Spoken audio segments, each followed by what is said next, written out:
झारखंड में 31 जनवरी का दिन इतिहास के रूप में लिया जाएगा, क्योंकि हेमंत सोरेन जो मुख्यमंत्री थे, महागठबंधन दल के मुख्यमंत्री थे, उन्हें देर रात प्रवर्तन निदेशालय ने गिरफ्तार कर लिया। यानी मुख्यमंत्री रहे हेमंत सोरेन के चाटुकार और सिपहसालारों की जो उन्हें बातें बताई गई, उनके आधार पर इतनी बड़ी कार्रवाई हुई। सिपहसालारों ने ही अपने जो उन्हें मैसेज दिए, संदेश दिए या जो उन्हें सुझाव दिए, उनकी बदौलत ही बातें इतनी बढ़ी। हम इसलिए ऐसा कह रहे हैं कि जिस बरहरवा टोल प्लाजा को लेकर ईडी की गतिविधियां झारखंड में बढ़ी, उसी बरहरवा टोल प्लाजा कांड से मुख्यमंत्री रहे हेमंत सोरेन फंसे और अभी इस मामले में कई और बातें ईडी के समक्ष है। बरहरवा टोल प्लाजा कांड से अवैध खनन घोटाला हुआ, मनरेगा घोटाला कांड सामने आया, रांची में भूमि घोटाला कांड सामने आया, और इतना ही नहीं, नई उत्पाद नीति को लेकर जो नई नीति बनाई गई, उसमें भी सरकार की भूमिका जो थी संदिग्ध रही थी। Chhattisgarh state marketing corporation limited ने जो नई उत्पाद नीति बनाई और कहा कि झारखंड को प्रत्येक वर्ष 3,000 करोड़ रुपए तक का राजस्व मिलेगा, लेकिन पहले वर्ष यानी 2022-23 में जो राजस्व था 2,050 करोड़ के आसपास सिमट कर रह गया। यह लगातार दूसरा वर्ष है जब नई उत्पाद नीति के तहत वित्तीय वर्ष अब समाप्त होने में 2 महीने बचे हुए हैं। 2,000 करोड़ के आसपास की रेवेन्यू की वसूली अब तक हुई है। तो कहीं न कहीं जो सफ़ेद पोश थे, जो इन षड्यंत्रों के पीछे थे, वो अभी भी गिरफ्त से बाहर हैं। मुख्यमंत्री को ईडी ने हिरासत में ले लिया है। भूमि घोटाला में अभी और कार्रवाई होनी बाकी है। इसमें हम कुछ बातों को उठाना चाह रहे हैं, जैसे मुख्यमंत्री हेमंत सोरेन के प्रेस सलाहकार अभिषेक कुमार पिंटू, उनकी भूमिका पर भी ईडी की संदिग्ध नज़र है। उनके यहाँ भी छापेमारी हो चुकी है, लेकिन कुछ दस्तावेज नहीं मिले हैं। 2 बार ईडी दफ्तर में अभिषेक कुमार पिंटू ने अपनी गवाही दर्ज कराई है। क्या अगला निशाना अभिषेक कुमार पिंटू, मुख्यमंत्री के सचिव रहे विनय चौबे, IAS अधिकारी रहे राजीव अरुण एक्का, सरीखे लोगों पर रहेगी? यह आने वाला समय ही बताएगा।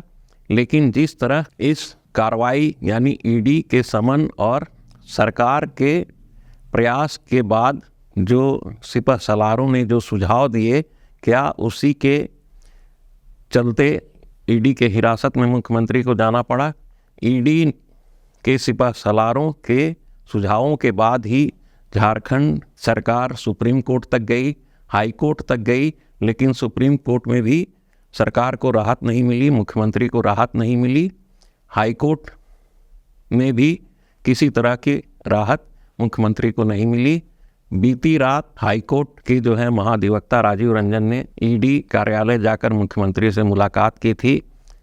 यानी बुधवार को ही हाई कोर्ट में ईडी के 10वें समन और पूछताछ किए जाने के बाबत हाई कोर्ट में एक याचिका दायर की गई थी, जिसकी सुनवाई आज यानी गुरुवार को सुबह 10:30 बजे प्रभारी मुख्य न्यायाधीश एस चंद्रशेखर और अनुभा रावत चौधरी की कोर्ट में हुई, जिसमें पता चला है कि किसी तरह की कोई राहत मुख्यमंत्री को नहीं मिली है। अगली सुनवाई जो है कल फिर होगी। इसके अलावा जो देश के दिग्गज एडवोकेट हैं कपिल सिब्बल, उनके अनुसार यह कहा जा रहा है कि मुख्यमंत्री ने सुप्रीम कोर्ट का भी दरवाज़ा खटखटाया है। सुप्रीम कोर्ट में कल मुख्यमंत्री के मामले की सुनवाई होनी तय है। अब यह देखना है कि सुप्रीम कोर्ट क्या रुख अपनाता है। इससे पहले जो है बरहरवा टोल प्लाजा से लेकर ईडी के समन तक सुप्रीम कोर्ट ने हस्तक्षेप करने से इनकार कर दिया था। क्या यही परिपाटी कल भी सुनवाई के दौरान होगी, यह आने वाला समय बताएगा। लेकिन अपनी गिरफ्तारी के बाद मुख्यमंत्री हेमंत सोरेन ने ईडी दफ्तर जाने से पहले एक ऑडियो वीडियो संदेश प्रसारित किया, जिसमें उन्होंने कहा कि उन्हें एक षड्यंत्र के तहत फंसाया गया है। आइए देखते हैं उसमें क्या है। साथियों जोहार, आज मुझे ईडी गिरफ्तार करने आई है। दिन भर हमसे पूछताछ करने के बाद समय बिताने के बाद सुनियोजित ढंग से मुझे गिरफ्तार करने का उन लोगों ने फैसला सुनाया। और किस विषय पर? ऐसे विषय पर जो चीजें मुझसे जुड़ी ही नहीं है। मुझ पर 8.5 एकड़ जमीन का मालिक होने का इनका दावा है और भूयारी जमीन किया, जो जमीन कभी बिकती ही नहीं और कहीं सबूत नहीं मिला। दिल्ली में भी इन लोगों ने छापे मारकर हमारी जो छवि खराब करने की कोशिश की और आज अंतोगत्वा ये सुनियोजित तरीके से दिन भर ये योजनाबद्ध तरीके से आए, समय काटे और उनको पता है कि शाम के वक्त कोर्ट कचहरी बंद हो जाता है और उन लोगों ने अपने योजना के अनुसार मुझे अरेस्ट करने का निर्णय हमें सुनाया। मैं कोर्ट के निर्णय पर बिल्कुल सर्वमान्य के साथ उसका सम्मान करता हूं। अभी मैं कोर्ट में जा रहा हूं, लेकिन मुझे नहीं लगता है कि मुझे इतना वक्त मिलेगा, क्योंकि आपको पता है कि व्यवस्थाएं देश के अंदर किस तरीके से चलती हैं। आज एक लोकप्रिय सरकार, एक आदिवासी अपने ताकत के बल पर जीतकर सरकार बनाकर राज्य की जनता का सेवा कर रहा था। आज लगता है ये वक्त अब मेरे लिए खत्म हो रहा है। अब एक नई लड़ाई हमें लड़नी पड़ेगी, ऐसे सामंती विचारों के साथ और ऐसे तंत्रों के साथ जो निर्दोष लोगों को, गरीब, निरीह, आदिवासी, दलित, पिछड़ों के ऊपर जो अत्याचार करते हैं, उनको मजबूत भी करेंगे और उनके लिए संघर्ष भी करेंगे। आज मुझे संभवतः ये लोग अपने कब्जे में ले लेंगे, मुझे उसका चिंता नहीं। शिबू सोरेन का मैं बेटा हूं।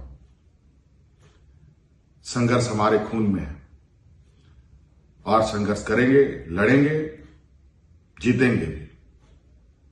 और जिस मंसूबे के साथ आज मुझे अरेस्ट करने का इन लोगों ने निर्णय लिया है, और आपको हम बता दें, बड़ा आश्चर्य की बात है, अभी मैंने जिस जमीन को लेकर उन्होंने मुझ पर आरोप लगाए और मुझे अरेस्ट कर रहे हैं, जहां पर दूर दूर तक मेरा कोई भी नाम कहीं से नहीं, बल्कि जो लोग जाली कागज बनाकर और जिनके फर्जी शिकायत के आधार पर मुझे आज गिरफ्तार करने का एक षड्यंत्र रचकर ये कामयाब हो रहे हैं। और मुझे पूरा विश्वास है आज नहीं कल सत्य की विजय होगी। साथियों, समय मेरे पास बहुत कम है, बहुत कम समय में ये मैं वीडियो बना रहा हूं। एक जो अभी हाल में राजनीतिक षड्यंत्र का शिकार बिहार हुआ है, अब ये दूसरे राजनीतिक षड्यंत्र का शिकार झारखंड को बनाना चाहते हैं।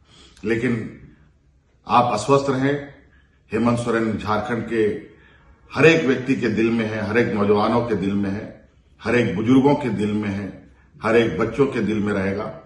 और जिस तरीके से बूढ़े बुजुर्ग की सेवा करते हुए, नौजवानों को रोजगार देते हुए, अपने महिला सशक्तिकरण को लेकर हमने काम किया, रोजगार सृजन को लेकर काम किया, वो एक लंबा इतिहास लिखेगा। एक लंबा लकीर के रूप में मैं इसे आज संभवतः ये इस लकीर को और ना खींचने दे मुझे। लेकिन आप अस्वस्थ रहें, सत्य की कभी हार नहीं होती। ये मुझे जरूर थोड़ा विचलित अभी करने का प्रयास कर रहे हैं, लेकिन ये बहुत ज्यादा दिन तक चलेगा नहीं। लेकिन जब हम अगली लड़ाई के लिए तैयार होकर आएंगे तो इस मजबूती के साथ आएंगे कि दोबारा इस तरीके के षड्यंत्र करने वाले आगे से इस तरीके के कदम उठाने से भी हजारों बार इनको सोचना पड़े। धन्यवाद साथियों, जोहार। और कल सुबह अखबार के माध्यम से, टीवी चैनलों के माध्यम से संभवतः आप सब लोगों को इस बात की खबर होगी कि आज हेमंत सोरेन गिरफ्तार हो गया और हमारे जो विरोधी लोग हैं वो अपने नापाक इरादे पर जो अभी कामयाब हो रहे हैं, इस पर अपना पीठ थपथपाएंगे। और मैं जानता हूं झारखंड की जनता काफी संवेदनशील है और कर्मठ है, और हम अपनी ईमानदारी के साथ अपनी लड़ाई को जारी रखेंगे और मैं उम्मीद करता हूं कि हमारी इस लड़ाई में आपका भी पूरा सहयोग मुझे प्राप्त होगा। धन्यवाद। जोहार।